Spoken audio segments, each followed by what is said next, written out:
अस्सलामुअलैकुम crime update में लियाकत तुसी वेख रहे मेरे यूट्यूब चैनल मलकवाल दे विच एक बड़ा अफसोसनाक वाक़या होया है कि शादी हाल दे विच जनाब मुखालिफिन पार्टी ने दावा बोल दिता है और मुतादिद बंदे जख्मी हुए ने और कुछ बंदे जां बाग हुए ने। यह वाक़या किस तरह होया है और ये मुखालिफ पार्टी दे बंदे कौन सी मुकम्मल तफसील नाल तुहाडे नाल डिस्कस करांगे। साडे इस चैनल को सबसक्राइब करो और कमेंट दे विच इजहार ख्याल लाजमी करना।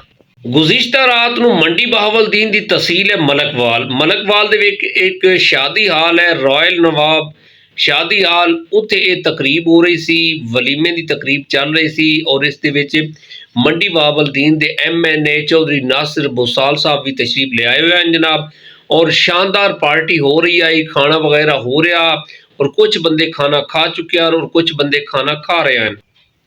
फुफेरा गाँव है, ये मलकवाल की हदूद दे विच है, इस तहसील दे विच है। इत्थों दे ऐसी तारिक फुफेरा और अनार फुफेरा इन्हां दा भाई इटली होंदा सी, वो इटली दे विचों आए हुए सी। उसकी शादी की तकरीब चल रही सी, वलीमा हो रहा सी रॉयल नवाब मैरिज हाल दे विच।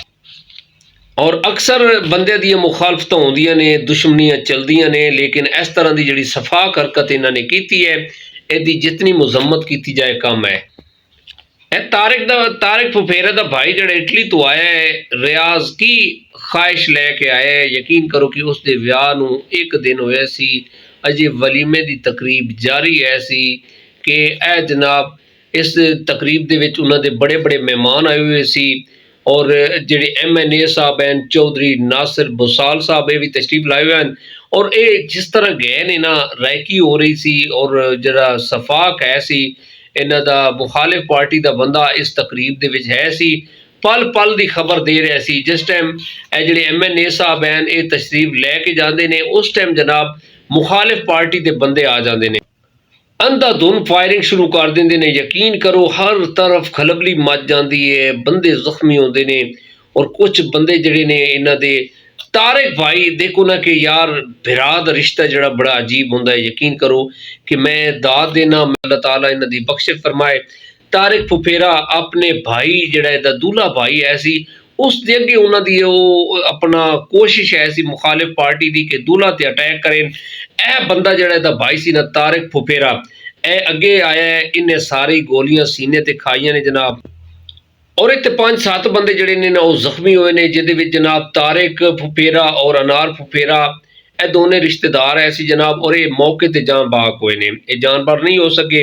और बाकी 3-4 बंदे जेड़े ने वो भी जख्मी हुए ने। 1122 ते कॉल हो गई, 1122 ने जनाब फिल फॉर रिस्पॉन्स किया। जिहड़े बंदे जख्मी हैं उन्होंने THQ मलकवाल हॉस्पिटल जड़ा ना वो शिफ्ट किया गया।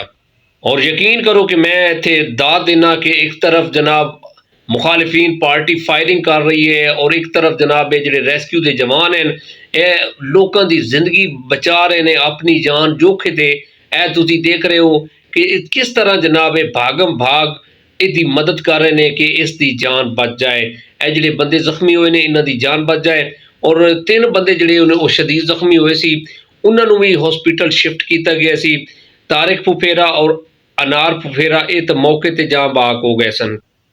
और यकीन करो कि ये जिस टाइम वो MNA साहब गया सी ना फिल फोर ये जनाब आए ने तो इन्होंने सफाक हरकत शुरू कर दी और इन्होंने धावा बोल दिता।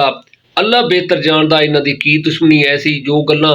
फिर पुलिस जनाब आ गई, SHO साहब, DPO साहब, RPO साहब, ओवरऑल जितने अफसरान हैं मौके पर पहुँच गए हैं और FIR कट के जिहड़े मुलजमान हैं उन्होंने गिरफ्तारी कर टीमां तश्कील दे के बाकी नाकाबंदी की गई है।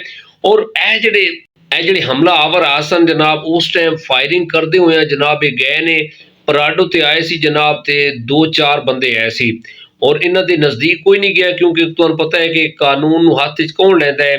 और इन्हां ने जनाब असले दे जोर ते जनाब यह नुकसान किया है। फिर ये जनाब फरार होने च कामयाब हो गए सी और ए जिहड़े जनाब जख्मी हुए सी इन्हां नूं THQ मलकवाल ने रैफर किया सी गुजरात DHQ।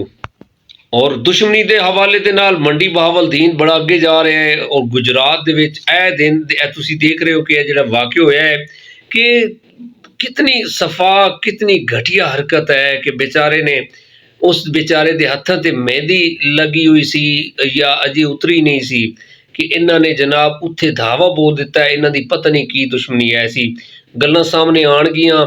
ਔਰ ਸਾਡੀ ਇਹ ਗੁਜ਼ਾਰਿਸ਼ ਹੈ ਸੁਹੇਲ ਜ਼ਫਰ ਚੱਠਾ ਸਾਹਿਬ ਨੂੰ ਕਿ ਇਸ ਤਰ੍ਹਾਂ ਦੇ ਜਿਹੜੇ ਸਫਾਕ ਹਰਕਤ ਜਿਨ੍ਹਾਂ ਨੇ ਕੀਤੀ ਹੈ, ਜਰਾਇਮ ਪੇਸ਼ਾ ਅਫਰਾਦ ਨੇ, ਜਿਨੇ ਕਾਨੂੰਨ ਨੂੰ ਆਪਣੇ ਹੱਥ 'ਚ ਲਿੱਤਾ ਹੈ, ਉਹਨੂੰ ਕੈਫੇ ਕਿਰਦਾਰ ਤੱਕ ਪਹੁੰਚਾਇਆ ਜਾਏ। ਦੂਰੋਂ ਦੂਰੋਂ ਮਹਿਮਾਨ ਆਏ ਸੀ, ਜਿਸ ਟਾਈਮ ਆਨਨ ਫਾਨਨ ਯਕੀਨ ਕਰੋ ਕਿ ਉਸ ਟਾਈਮ ਬਿਲਕੁਲ ਹਰ ਬੰਦਾ ਆਪਣੀ ਆਪਣੀ ਜਾਨ ਬਚਾ ਰਿਹਾ ਸੀ ਜਿਸ ਟਾਈਮ ਇਹਨਾਂ ਦੇ ਉੱਤੇ ਅਟੈਕ ਕੀਤਾ ਗਿਆ ਸੀ।